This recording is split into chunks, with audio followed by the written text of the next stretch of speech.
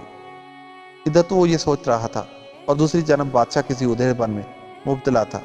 اس نے کہا ہماری سمجھ میں نہیں آ رہا کہ ہم تمہیں کیا عنایت کریں۔ ہم چاہتے ہیں کہ تمہیں کوئی انتہائی غیر معمولی چیز دی جائے۔ اس کے ساتھ ہی اس نے خدمتگاروں کو حکم دیا اس شخص کو وہ عجیب غریب بڑا شلجم انعام میں دے دیا جائے جو چند روز پہلے ہمیں پیش کیا گیا تھا۔ بادشاہ کے حکم کی دیر تھی کہ فوراً شاہی خادم آگے بڑھے اور اسے ساتھ لے کر دربار سے باہر آ گئے۔ اس نے بہت کوشش کی کہ بادشاہ سے کچھ کہے لیکن شاہی خادموں نے اسے بولنے نہ دیا۔ اس کی فریاد کسی نے نہ سنی۔ پھر یہ ہوا کہ اسے زبردستی وہ انتہائی بڑا شلجم دے دیا گیا جسے وہ مجبور بیل گاڑی پر لاد کے گھر لے آیا۔ وہ تو دولت کی لالچ میں گیا تھا مگر اس لالچ میں اس کی اپنی دولت بھی چلی گئی اور ایک نئی مصیبت گلے پڑ گئی تھی۔ اب اس کی سمجھ میں نہیں آ رہا تھا اس پہاڑ جیسے شلجم کا کیا کرے۔ وہ تو اپنے آپ کو چالاک سمجھ رہا تھا لیکن اس کی چالاکی اور مکاری ہی اس کے لیے مصیبت کا سبب بن گئی تھی۔ اسے لینے کے دینے پڑ گئے تھے اور یوں یہ کہانی ختم ہوئی۔ دوستوں دیکھا آپ نے لالچ کا انجام۔ ملتے ہیں کسی ایسی ہی کہانی کے ساتھ۔